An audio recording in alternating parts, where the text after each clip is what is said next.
Sudah. Jadi karena semua ini tidak bisa bersyukur. Jadi kalau gitu, satu, ingin rezekinya lapang. Nomor dua, cukup. Kalau sudah cukup, nomor tiga, orang itu ingin apa? Ingin semua keinginannya diberi oleh Allah. Ya.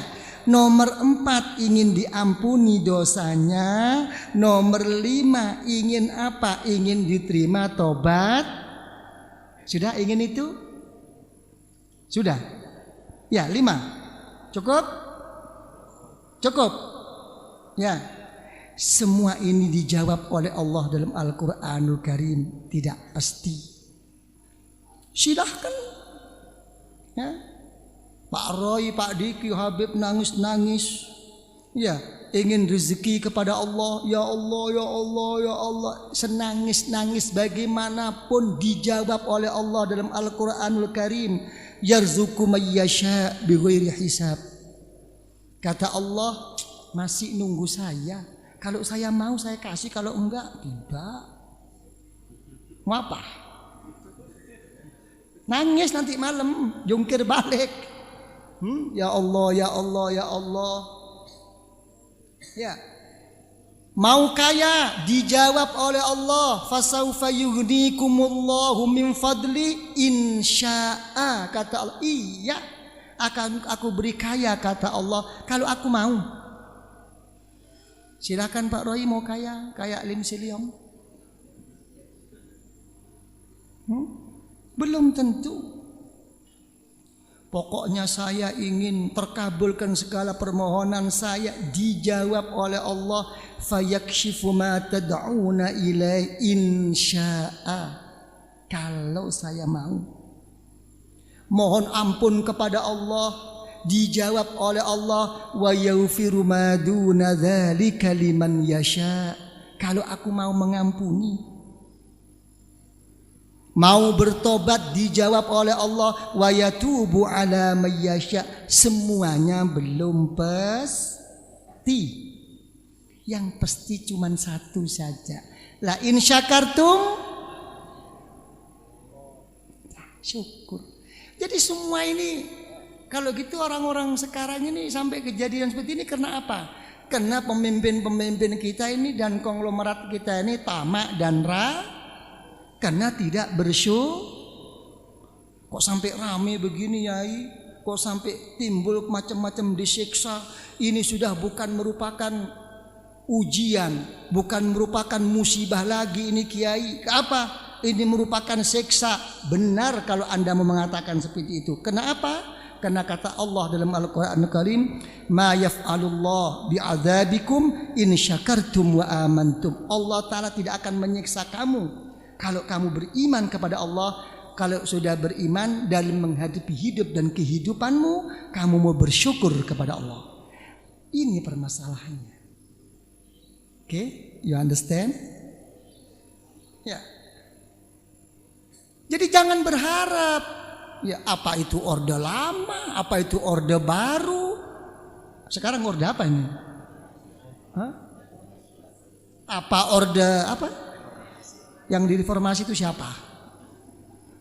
Mau reformasi keadaan, mau reformasi orang lain, dirinya sendiri nggak direformasi. Hah? Nggak ada bedanya. Nggak perlu orde. Ya, kalau masih kena penyakit tidak bisa bersyukur dan tamak rakus, membentuk kroni-kroni sendiri, tetap akan kembali seperti ini. Ini sudah dari Allah, bukan dari kita. Ya, siapapun pemimpin kita. Nah, jadi dikembalikan lagi apa? Bersyukur. Kira-kira Pak Roy bisa bersyukur apa enggak? Hah? Jangan barangkali.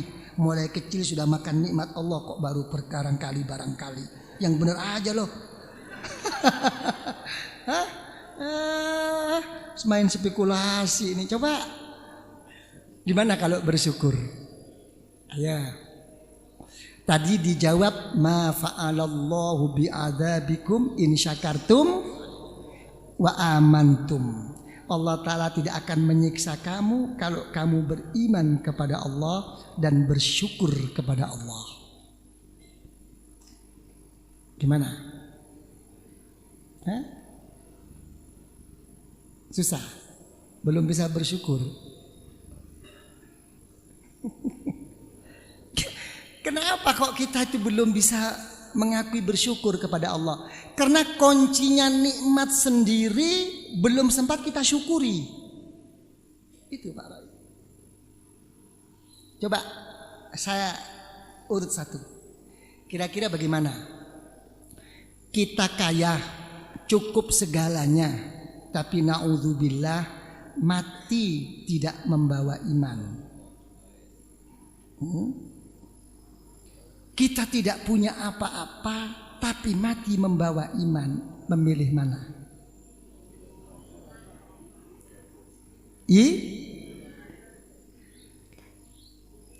Yang nomor 2.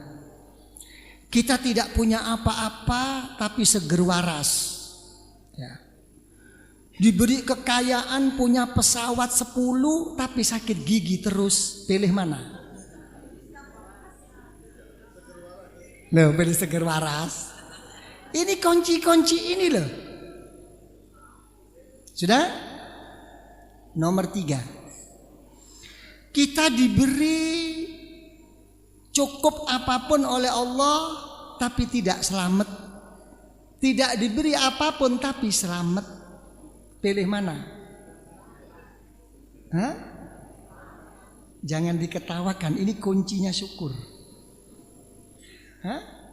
Pilih selamat. Ada seorang guru thariqah. Wa fi riwayatin Sayyidina Imam Hanafi radhiyallahu anhu ditanyakan oleh muridnya, Kiai, saya kira itu di atas dunia ini selain para anbiya wal mursalin pasti mempunyai dosa kepada Allah, siapapun. Kira-kira punya dosa enggak Pak Roy? Punya. Pak Sufyan? Jadi semua ini punya. Betul? Selain para nabi pasti punya kira-kira kepingin enggak punya dosa tapi dicintai oleh Allah? Kepingin? Enak aja loh. Oh, karepe dhewe bae. Dan bodoh enggak ya? Ya, coba. Iya, punya dosa tapi dicintai oleh Allah. Kita cinta sama Allah tuh biasa, dicintai oleh Allah. Ini yang susah. Karena Rasulullah sallallahu alaihi wasallam bersabda, "Idza ahabballahu 'abdan lam yadurruhu dzambun." Kalau Allah itu menyintai seseorang, dosa apapun tidak akan berbahaya kepada dirinya. Tapi jangan semata-mata mau ngerjain dosa. Wah, itu sih bukan wali itu. Ya. Nih. Artinya dosa-dosa semua itu adalah sesuatu yang baru. Tapi cinta Allah adalah sesuatu yang suatu yang baru akan dikalahkan dengan yang abadi. Dalam arti kata, kalau orang itu dicintai oleh Allah, walaupun dia berbuat dosa apapun, dengan rahmat, pertolongan dan perlindungan dari Allah, dia akan meninggal nanti akan kembali kepada Allah. Walaupun melalui dosa-dosanya. Nggak tahu jadi ingat. Sudah, tadi ngomong sampai di mana? Pak Arifin tadi. Ya, tadi iman ya. Seorang kiai ditanyakan oleh muridnya, ya, siapapun mempunyai dosa kepada Allah, wahai guru. Tapi saya mau bertanya, dosa apa yang menjadikan kita ini kelak bila meninggal akan dicabut iman kita kepada Allah. Dicabut. Dijawab oleh gurunya hanya 3 dosa. Yang satu, tidak pernah mensyukuri imannya kepada Allah. Ya, kita kalau mempunyai nikmat, ingin nikmat itu abadi, harus bersyukur. Paling besar-besarnya nikmat itu iman. Coba mau tanya, kapan kita syukur dengan iman kita? Sedikit-sedikit bangun tidur, alhamdulillah ala ni'matil Islam wal iman. Pernah? Lupa. Ya. Ini. Jadi apapun yang disyukuri imannya lebih dahulu. Alhamdulillah ala ni'matil Islam wal satu. Yang nomor 2, dosa apa? Dosa orang yang tidak pernah takut mati membawa iman. Tidak membawa iman. Kalau ditanyakan omong-omongan, kamu takut nggak mati tidak membawa iman? Takut, ngomong-ngomongan, tapi kenyataannya tidak takut mati tidak membawa iman. Apa buktinya? Sombong dengan ilmunya, merasa cukup dengan ibadah zikir perjuangannya. Tidak takut tidak diterima oleh Allah. Begitu udah sembahyang sudah begini cukup. Kalau sembahyang nunduk, habis sembahyang istighfar, wirid, zikir, kurang begitu semangat. Ini tandanya sombong, ya. Daripada kamu, sorry aja. Coba, semua orang dilihat. Jadi orang-orang yang sombong-sombong, yang merasa cukup-cukup dalam ilmu ibadahnya, perjuangannya itu, hakikatnya orang-orang ini apa? Mempunyai sifat dirinya itu tanpa disadarinya, tidak takut mati, tidak membawa silahkan yang banyak ilmu kamu, yang banyak ibadah kamu, yang cukup. Tapi jawab, pastikah kamu mati kelak membawa iman? Tidak bisa menjawab. Nomor 3, yang menjadikan orang mati tidak membawa iman, na'udzubillah, orang yang terlalu banyak berbuat zalim terhadap sesamanya. Ini hati-hati para pemimpin-pemimpin tidak sadar. Ya, jangan mutar-mutar balik. Silahkan berputar-putar pikiran, silahkan berputar-putar berputar-putar ilmu, berputar-putar lidah, tapi tetap gerak hati tidak akan bisa dibohongi. Ya, ini sekarang ini cocok ini katakan Rasulullah Shallallahu Alaihi Wasallam. Inna akhwafa ma akhafu ala ummati alimun munafikun. Yang lebih saya takutkan yang menimpa kepada umat saya di akhir zaman ini, kata Rasulullah, seorang alim tapi munafik. Alim lisannya, alim pemikirannya, alim di dalam semua ilmiahnya, tapi munafik di dalam hatinya. Tidak ada kejujuran, tidak ada rasa kasih sayang terhadap umatnya, hanya mengikuti kepentingannya. Orang-orang yang begini dalam hadis sahih Rasulullah Shallallahu Alaihi Wasallam, besok pada akhir zaman banyak orang-orang muda-muda, banyak orang-orang berpenampilan intelek, pakar-pakar, cendekiawan, kata Rasulullah, begitu mudah mengeluarkan segala ilmu. Yaqra'unal Qur'an. Tapi apa kata Rasulullah? Iman mereka tidak sampai sedalam tengkuknya. Begitu mereka menghadapi suatu ujian daripada Allah, tidak tercapai semua cita-citanya, tidak tercapai semua perjuangannya, menghadapi suatu apapun, ya, mengatasnamakan ini tidak menerima hatinya atas takdir Allah. Apa kata Rasulullah? Imannya dalam keluar dari hatinya lebih cepat daripada keluarnya busur. Ngomel mereka. Dzalika bi annahum karihu bima anzalallah fa ahbata a'malahum, kata Allah. Mereka yang mudah tidak menerima atas takdir Allah. Tidak menerima atas perjuangannya yang tidak berhasil. Akan dihapus sebuah amal ibadah dan perjuangannya. Ini suatu nas Al-Quran.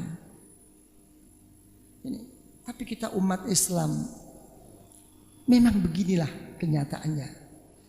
Kata Al-Imam Al-Ghazali, Al-Imam Sayyidina Ali radhiyallahu an mengatakan, Al-Islam mahjubun bil muslimin. Memang agama Islam itu memang terdinding. Yang mendindingi orang Islam sendiri. Gitu loh. Kalau musuh di luar Islam mudah kok menangani kita kok. Kalau di luar Islam itu mengaku hebat, mempunyai bom atom, bom nuklir, mempunyai bom, tolong dibom deh. Orang Islam nggak berani. Ini agama yang mulia, agama Allah, tidak mudah membawa keislaman ini. Ya, tapi kenapa Islam ini jadi lemah? Bukan karena dimatikan kita oleh orang luar Islam, bukan dihancurkan oleh kekuatan-kekuatan di luar Islam berbentuk zahir atau batin. Yang melemahkan perjuangan kita sesama Islam ini adalah orang Islam sendiri. Ini sudah pembawaan. Karena itu akhirnya Rasulullah Shallallahu Alaihi Wasallam memberi suatu hadis apa? Nah, Inna Allah la yu'ayyidu hadha ad-din bi aqwamin la khalaqa lahum. Wa fi riwayatin inna Allah la yu'ayyidu hadha ad-din bir rajulil fasik. Ini kata Rasulullah, agama Islam itu akan kuat. Tapi justru yang menguatkan agama Islam itu adalah orang-orang yang kelak di sisi Allah tidak akan mendapat bahagian. Yang menguatkan agama Islam itu justru orang-orang yang fasik. Di luar Islam menghargai sama kita. Sembayanglah dulu. Sudah waktu sembayang zuhur, di kantor kan begitu. Kadang-kadang justru orang Islamnya yang mengejek. Baca wirid apa kamu? Kok lama sekali zikir itu? Tunggu bos. Ini sama Islamnya kadang-kadang begini ini. Jadi apa? Semuanya ini dikembalikan apa? Karena tidak bisa bersyukur kepada Allah. Kembalikan semua itu bisa bersyukur kepada Allah. La in syakartum la azidannakum ma yaf'alullah bi'adzabikum in syakartum wa amantum. Para hadirin hadirat yang saya muliakan, sudah malam, udah jam 10, ngantuk ya. Jadi insya Allah itulah yang bisa saya sampaikan. Jadi yang pokok apa yang saya sampaikan itu adalah apa? Bersyukur kepada Allah. Syukur yang pertama mensyukuri Islam dan iman. Syukur yang kedua mensyukuri diberi nikmat sihah wal afiyah. Syukur yang ketiga mensyukuri diberi rezeki yang cukup. Apapun keadaan kita masih tetap apa? Diberi cukup oleh Allah. Baru yang keempat ini nanti mohon ampun dirinya kepada Allah. Yang nomor 2 mohonkan ampun kepada kedua orang tua, kepada guru-gurunya dan kepada semuanya. Baru membaca sholawat dan mohonlah kepada Allah. Lewat ini dulu. Jadi siapapun tanpa bersyukur akan terkena penyakit apapun. Dan harus diingat bahwa bangsa Indonesia, bahwa keadaan negara Indonesia ini adalah negara yang makmur, yang patut disyukuri, yang patut tidak ditamai, diserakai, apalagi saling menghasut, saling menjatuhkan. Kalau ini selesai, tidak ada kok, kita makmur kok. Jadi tolong sampaikan kepada mereka hanya satu saja.